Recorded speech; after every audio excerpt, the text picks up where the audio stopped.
thank you for joining us this live stream. We have an amazing guest here, as you can see, GreyMan Prepping. Welcome. Well, I appreciate you having me on the channel. That was I like that. I like when people put that little extra, icing on the cake, when they do the live streams and whatnot. It's pretty cool. I like it. Well, thank you for being here, and you can see lots of people in the chat. Apartment Preppers here, Nate's here, Gail, hello, Thorhaven, Harvey, thanks for being here. Anyway, there's lots of you guys, and it's very appreciated. And so I really appreciate Grey taking the time to join in this live stream tonight. GreyMan has been very encouraging to us in our channel, so thank you very much. And we had the pleasure to be guests. By we, I mean me and Mr. Vance Prepper, who's flying a helicopter right now, and that's why he's not here. And we were very grateful to be guests on your channel, so thank you for having us. And while you are here, I wanted to just follow a little bit with what you said on your own live stream last night and just give out a shout out to Rudy. Rudy, Alaska Prepper, as a lot of people know, is in YouTube jail right now until next Tuesday. And let's show him some support. Let's watch some of his videos, go to some of his playlists, and it has been linked in chat, and it's also linked in the description box below later if you want to check out some of his amazing content, show him that support. So, Grey, of course, you require no introduction. Everyone here, I'm sure, knows you. But just in case there's anybody in there who doesn't, would you mind letting us know a little bit about what got you on the path of preparedness and starting your YouTube channel? I sure can. And one last thing I want to add to your section about Rudy is he's not only a mentor, an icon, an amazing community member, very informative person. Just if you don't know who he is, you should, because he's just a great person, and I consider him a friend. So in regards to me, basically what got me started emergency preparedness was back. I was a single father for a little bit, for a couple of years. I had my 3 boys. They were all in diapers still at the time. And it was a rough situation. We had 3 hurricanes. Well, it was 2 hurricanes and 1 tropical storm roll through all within about 4 to 5 weeks in my area. So when we get 1 hurricane, the first one was pretty potent, knocked out power, uprooted trees and things of that nature. And then the other ones came in, started flooding, more damage before you could even get your shutters up. Right, Allison? Before you can even get your shutters back up, another storm is getting ready to present itself. So even in the heart of the city, they were out of power for 2 to 3 weeks. Where my dad lived on the outskirts of the city, kind of more in the rural area, he was out for almost a month without power. And what I went through in that situation, having to depend on the National Guard to bring me MREs, having to use my car. I mean, I'm pretty intelligent, at least I think I am. I got my first degree in computer science and I have a follow-up degree that I got in criminal justice. So I feel like I'm not totally, crazy or nothing like that. So I used some of my smarts. I rigged up my vehicle to run a power inverter off that and to run it in the house for fans and a couple of lights because they're small children. And then I started, working my way around. I said, there has to be a way to solve this issue. So I started looking at about emergencies and stuff like that, which brought me into emergency preparedness and prepping. Basically that's the start of GreyMan and where I've evolved in today. Now it's, it's like as I look around, I'm like, am I a hoarder or am I just extremely prepared, Well, I do know some of your live streams you've had cans and things behind you, and I remember there's one big tower and people were trying to guess what it was. Yeah, it's like I use this for like a staging area for stuff. Like I just got a huge shipment. I think I did a video. I don't know when I did it. Earlier this week, I did a video, and I received 57 cans of some Augustin's Farms and Mountain House. And I said, well, I'll just do a purple haul video on that. And now I have that staged over here in this corner, getting ready to transport that to an offsite location. So, because there's just too much stuff here. Yes, and it's all about those cool off-site locations as well. That's awesome. So of course, we all listen to your SHTF news on Sundays, and then your live streams and your content throughout the week. You do discuss multiple issues in the world today. Is there any one in particular that concerns you a little bit more than the others? For example, food crisis, financial system, things like that. You hit the topic right on the nose, and those are 2 of the key components that worry me more so than anything else.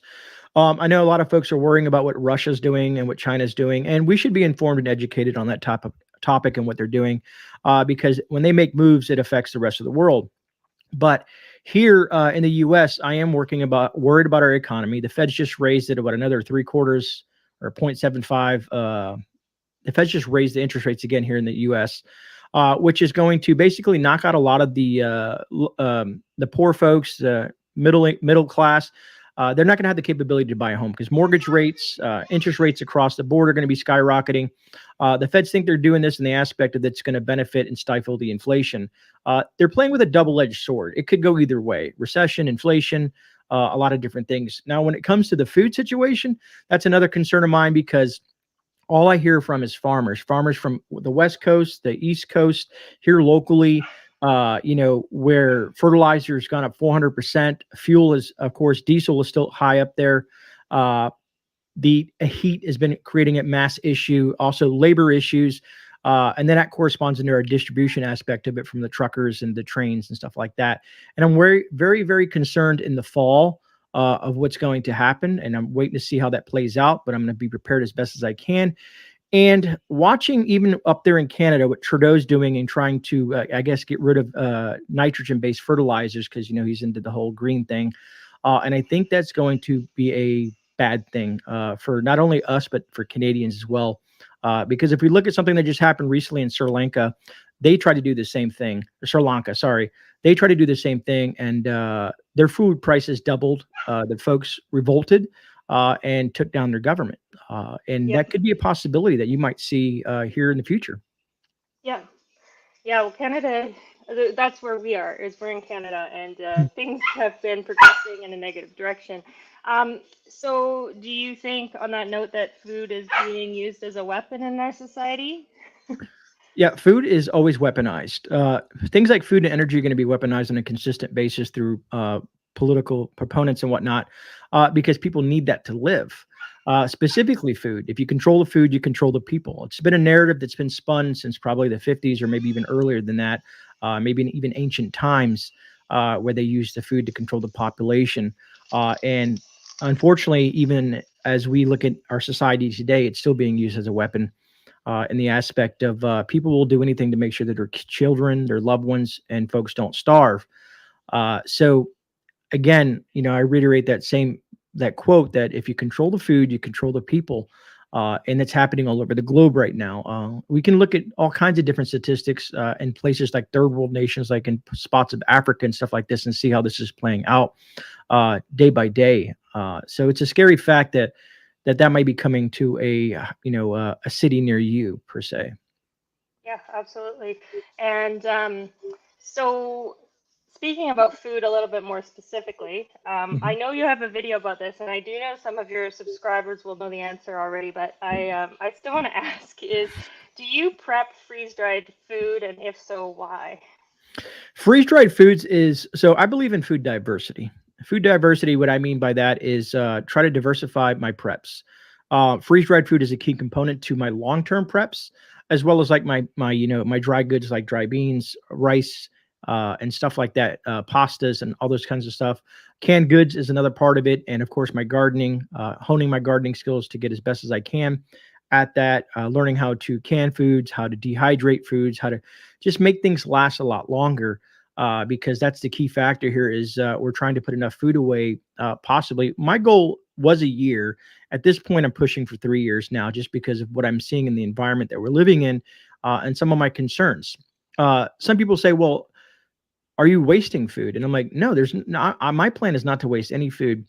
And I get a lot of questions on the freeze dried thing, but I've talked about the nutrition of the freeze dried process. There's some naysayers out there, but every research that I've done on freeze dried foods, it retains 97% of its nutritional value, which is way more than dehydrated foods are, and also the heat that's used in canned goods. Now, this excludes, like I said, the proteins and fats and carbs and stuff like that, but the nutrients like vitamin A, B's, and C's, and excuse me, things like that you need, to function properly and have great brain function and stuff like that. The great thing about freeze dried food is it weighs less. It's a little bit more durable. You can, kind of kick those cans around and they can fall and stuff like that. Unlike your ball jars that if they fall or anything happens to them, they'll smash and hit the ground. And let me see, what else can I say about them? Like I said, they just have one of the longest shelf lives out of most foods that you can put back, other than good stuff like honey. Everybody knows I'm a honey fanatic. I guess it should be Winnie the Pooh at this point. Well, I know there's some folks here definitely that are new.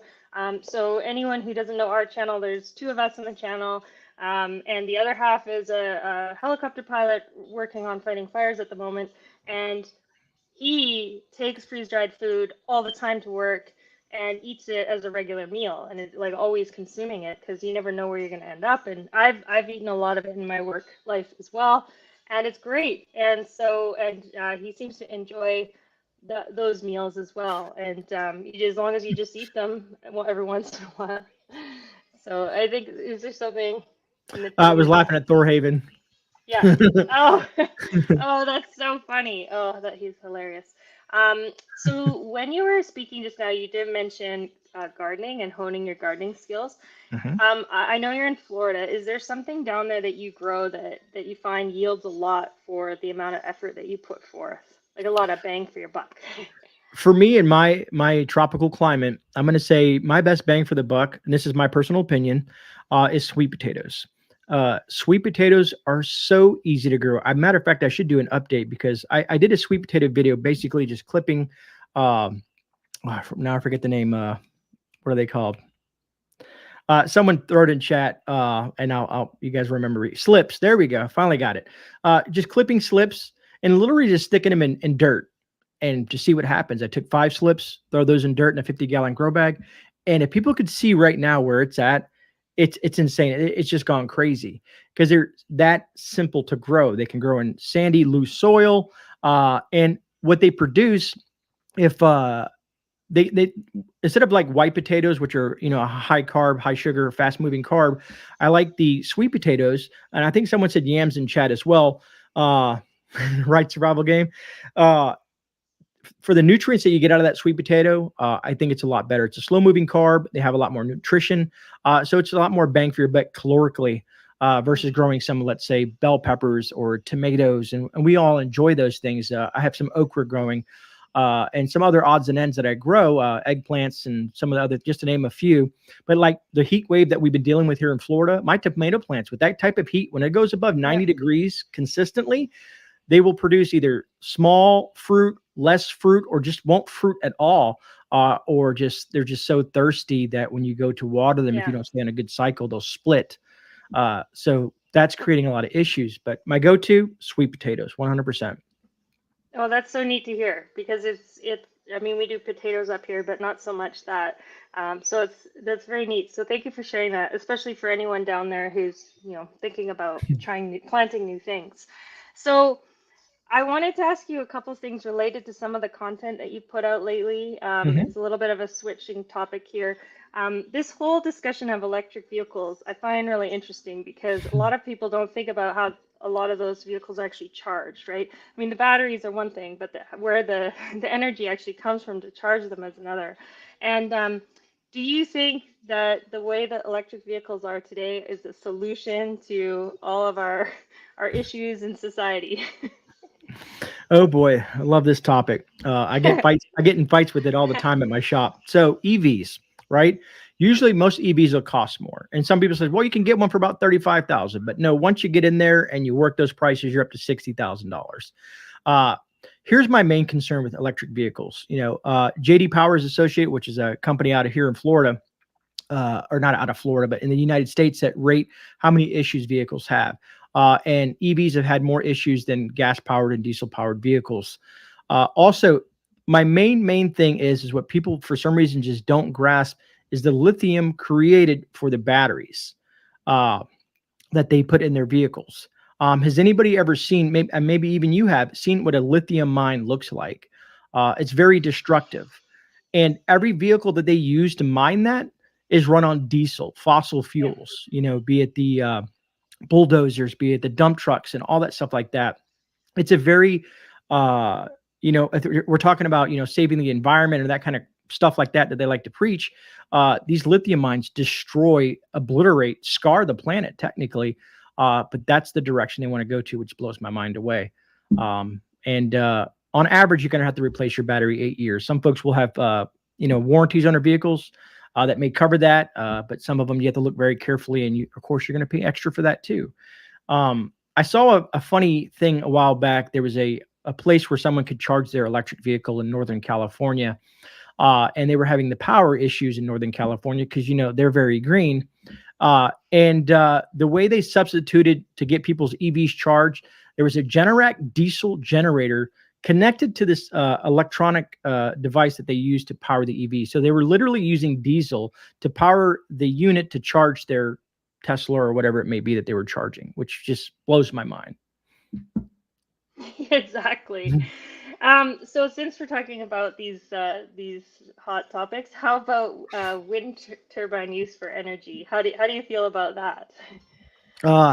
If you have a small farm and you want to, have a little, windmill or whatnot like that, that's effective for what you're trying to do. But to cover the oceans, to cover, land that can be used for farming, with windmills, to me, that just doesn't make any sense. And the reason I say that is there's petroleum grease, or AKA fossil fuels, that kind of are inside of those components to make them run smooth, right? Also, the amount of concrete to build some of those towers, and I know they're using different types of material now, that also takes fossil fuels. And then the key issue is their blades. Their blades, there's no way to recycle their blades currently right now. There's someone who says that they are out in Norway, or there's one place out of the planet that's saying that, oh, we're going to recycle them. But most of the ones here in the US, they just get buried, and they're the size of a Boeing 747. So it looks like a whale boneyard almost when you start seeing all these white blades. And then when they fail due to extreme winds from a hurricane or lightning strikes, they create a huge issue. So when I think of stuff like that, be it solar, be it wind power, stuff like that, on a small scale for a farm or something like that, I can see how it would work for them. But for us to depend on that solely outside of fossil fuels, they're insane. At least from my perspective. That's my opinion on that. I just don't think that we see what's happening in California, with the whole situation with the rolling blackouts and brownouts. And things like that. And believe it or not, the political realm of things, when you look at that, they're really, if you dig into it, they're using coal. They're using a lot of different fossil fuels. They just kind of bury it and say, no, we have this. And I'm like, sure. Once you look at the logistics and you can get into some of that information, they're using a lot more fossil fuels than you would assume. Yes, exactly. And hey, since you mentioned being political, I do notice you mention Canada from time to time, which is great. Hey, from Canada. Do you get this sense from your perspective that Canada is kind of in a worse position generally, considering most of the variables than the US, or the same, or do you think better shape? Like, are you wanting to come up here? Like, what do you? Because I feel like maybe not. Well, I fear for the Canadians. You guys have basically an extreme political person in that everybody knows they call him Trudeau, who is basically he's just stripping you of your rights. And I know you guys don't have a constitution like we have. I know you guys have some stipulations on what you can and cannot do and say, but the direction that he's going into is scary. The aspect, like I said, he's trying to already ban nitrogen, which is the nitrous, I forget the specific terms for it, but the fertilizer, which is going to create a huge issue in your economy in regards to food and farmers. Second, he's banning firearms, basically handguns and stuff like that, which takes the right for you to protect yourself in case things really go sideways. His political views on everything, what we call here in the States, is we call it a leftist Marxist socialist agenda. And that's the same that's what he's focusing on. He's part of that, World Economic Forum, that conspiratorial agenda 2030 that we talk about, that folks say, oh, that's not real, when you can literally find the information. Matter of fact, I think I did a decent job of that video that I talked about Agenda 2030 on there, because it used to be Agenda 21. And with enough political stuff going around and people fighting it, it got pushed back. But they are now pushing hard. There's a lot of money, power, and a lot of political movement pushing this agenda. And if things don't change, folks, they're going to lose a lot more than just a few rights. Mm-hmm. Yeah, like Ozlander, hey Oz, is saying WEF member and it's public info. Exactly. I mean, you just go to their website and you can see WEF membership of all the Canadian politicians. Right. Um, And Oz, he's in Australia, and he's been dealing with very similar situations, yes. there with the political realm of things there, what they've done to their folks. Uh, Matter of fact, I was reading a comment that he had left me in regards to, what was it? uh, freeze dried foods and stuff like just certain things that he can't get there, that either that or they cost an arm and a leg for. And Hmm. it's truly a shame that the people there don't have the ability to do things that they want to do to prep. You know what I mean? Specifically, with their rights to bear arms. I know again, it's another country and it's different, Hmm. uh, but it seems like whenever a country gets that right stripped, the political parties seem to take a huge advantage over that and push a lot of more things on its people. Yeah. No, absolutely. And so that's that's what I think too, being here. And it's just interesting to hear, how it comes across. We hear a lot about the United States here, but it's interesting to hear what the general feeling is down on the other side of the border about what we're going through up here. Um, so we are doing a bit of a shorter live tonight. So I have a few more general questions for you. Hmm. And I wanted to ask, because this is something you talk about a lot on your channel, about, there's all these things that we can't control. And in preparedness, we're trying to do the best that we can. What are a few things that we can actually control to make our lives potentially a little bit easier if things do go sideways? Huh. Okay, sorry, I got lost in chat, so I missed part of the Oh, yeah. question. No, Because I was that's looking at the okay. apartment prepper was saying freeze dried foods cost an arm and a leg up there, where you guys are at as well. Oh,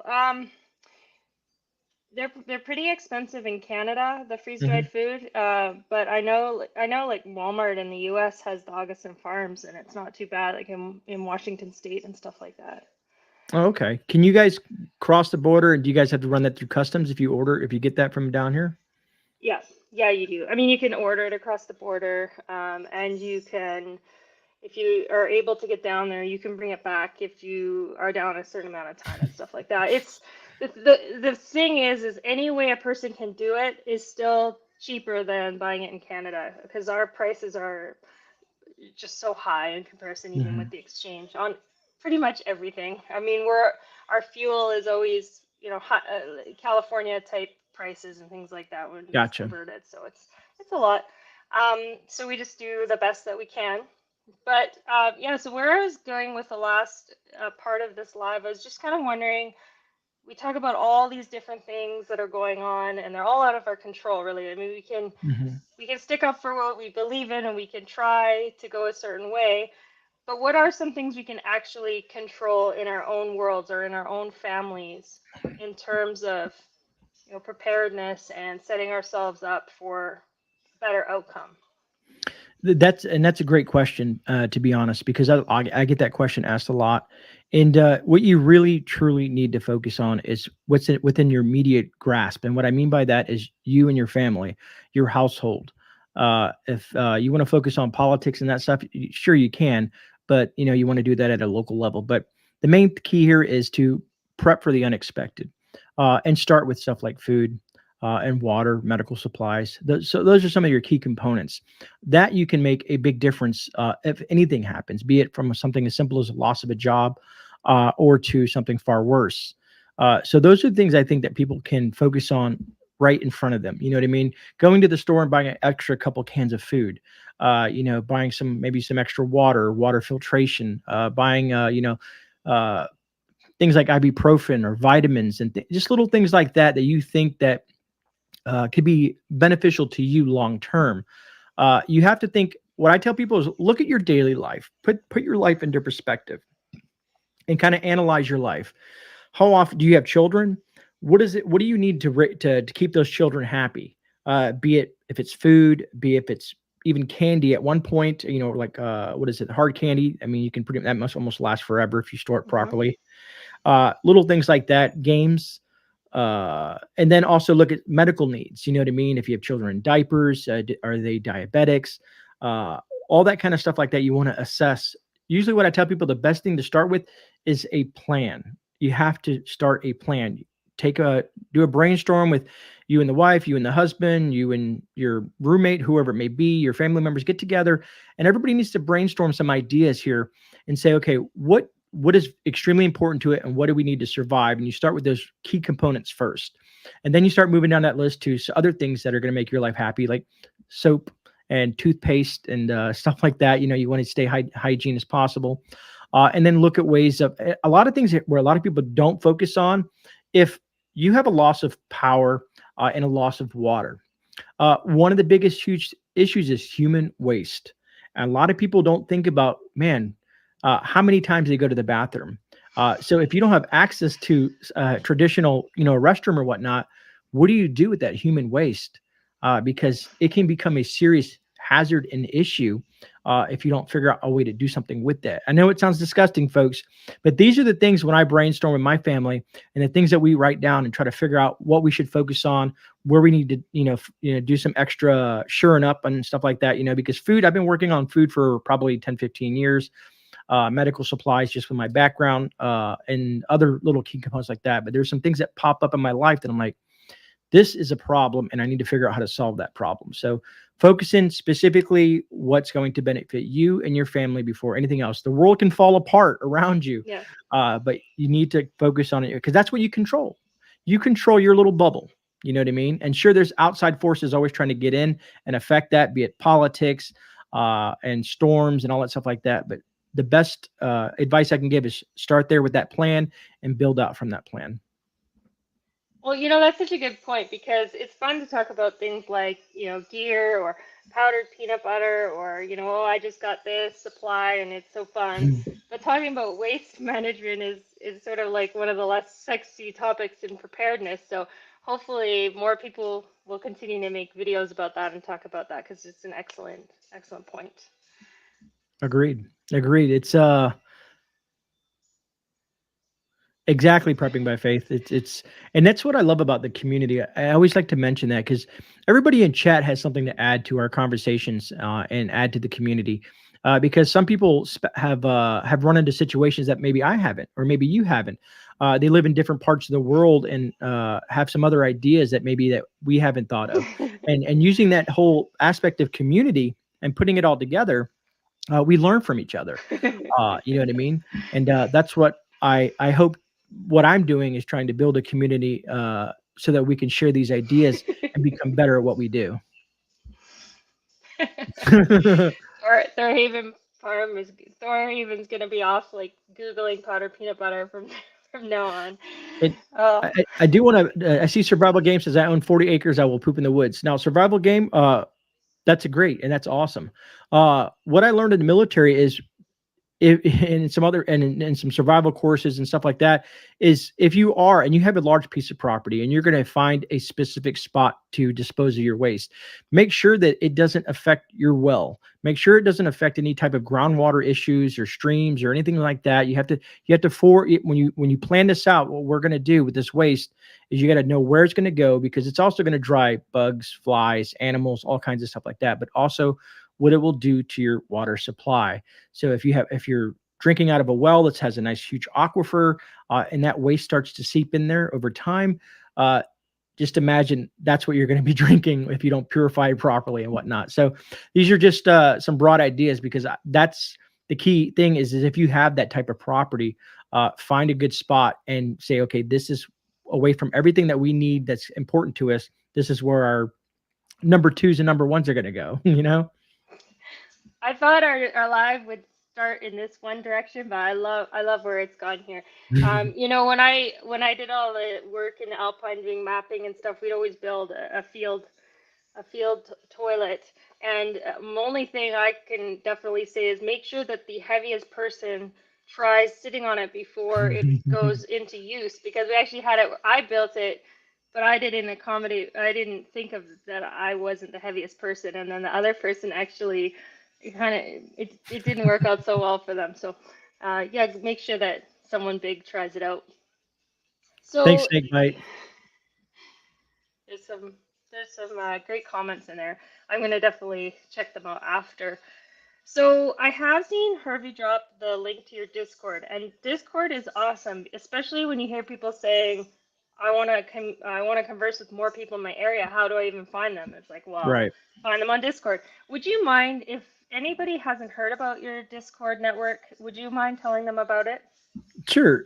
So the reason I had some help in the beginning. I was some folks that helped me thought about this whole process because I didn't know what Discord was, to be honest with you. I thought it was a gaming thing, where people share memes and that kind of stuff like that. But then I learned after a while that you can use this platform to do really good things. And like you said, it's about bringing people together. In my Discord, I have sections about herbal remedies. I have sections about gardening. Other content creators can share their videos. You know what I mean? That maybe they need some more exposure and they can use my platform to share some of their content on. Because maybe someone's never heard of, let's say, no one's heard of Advanced City or someone else that happens to post in there, and try to get some exposure to your channel in regards to what you have to teach. And then it's also broke down into sections, everything from, each state that you're in, northern regions, southern regions. We have places for Canadians. We even have spots for, people in South America. It's worldwide, because what if you live in, let's say, Australia, right?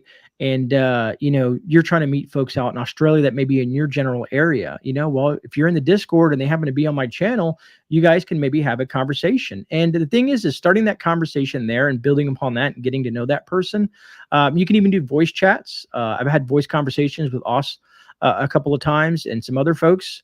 And get to know those folks before you want to go ahead and take that next step into possibly meeting that person. Something new to the Discord is meetups. We like to drop people that tell us, hey, there's a meetup in Arkansas, there's a meetup in North Carolina, stuff like that. So folks that can that might be in the area didn't know, and they go like, oh, well, I want to go check this out. You know what I mean? They're doing a gardening thing, or they're doing a hiking trip, or they're doing a prepper meetup, or whatever it may be. So they can educate and make more connections with folks. So it's definitely a community-based thing, and it's just a way to reach out and touch folks. And in the important news section, I can drop news there as well as other community members faster than I could ever create a video and put it on YouTube. So it's that's always up to date. You know what I mean? It's like before I can even make a video, that news is already there. It's already popping. Oh, absolutely. The news section in there is so great. And I know Harvey told me to put my lingonberry tree picture in there in the herbal remedies, and I didn't think anyone would care about it, but apparently they did. So there's a place for everything on that Discord. It's awesome. And go ahead. No, I was just say it's been growing and growing and growing, and I can only hope it keeps on growing, because it's not really even for me. The only thing I like to use it for is because people don't get notifications via YouTube. And people can get a forethought of, oh, Grey's dropping a video. I can see it just popped in here. The live starts here, or premiere starts here, or he just dropped a video. This looks interesting to me. I want to check that out. YouTube doesn't notify people sometimes. So it's another way to get around the system per se, for that aspect. But I really like it for the folks out there, for the folks that are in that community. Because they chat a lot, and I'll lurk and I'll read some of the stuff they're talking about. I'm like, wow, that's pretty interesting. I even take notes. People share great books, other great articles, great videos that they come across. It's really cool. I really enjoy it. Yeah, and the Canadians can all kind of group together too, because a good place to find each other. So just on that note, we're going to wrap it up here in a minute. But in terms of your content, of course, you're on YouTube, you're on Discord. Where do you recommend people go to find your content? Well, my main where I'm at most of the time is YouTube. And people ask me, why YouTube? Well, YouTube has the largest access to people. No matter how harsh they treat us, no matter sometimes what they do to us, they just have the best way to garner more views per se. I have a BitChute, I have a Rumble, I have a MeWe, I have a Getter, I have Truth Social, I have Twitter, Instagram, Facebook groups. I have all that, and it's all usually down in my description or my About Me section. and I'll check them every once in a while. But my focus point is on YouTube, because it takes a lot of energy and time to produce content and get it together. Like for instance, I worked on a video today for 7 hours. It's only 17 minutes long, but 7 hours worth of work into that video. And I still don't like the video, but I'll probably still release it because sometimes folks don't know this, and this will be a first. I've never really talked about this, and it doesn't really bother me if anybody knows. I wear a lot of armor. And what I mean is I wear soft armor underneath my shirts, right?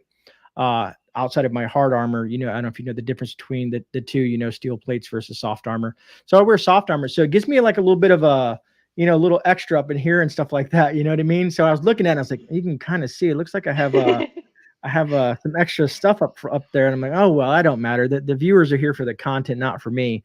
But sometimes I think I need to take off that soft armor when I'm doing videos because it just makes me look kind of funny. That's so neat. That's a cool fact. That's awesome. Yeah, you can. I don't even know. Not as you can see the strap there. Wow. It's always underneath me. I got to take it off. I got to end the day with it. But I wear it all the time. I'm so used to it. I've been wearing it for so long. It's just another defense mechanism for myself.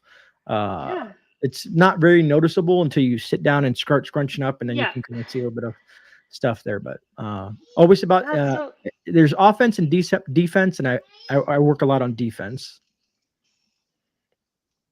Yeah, no, that's really interesting, and I would never have even thought of that. So that's really cool.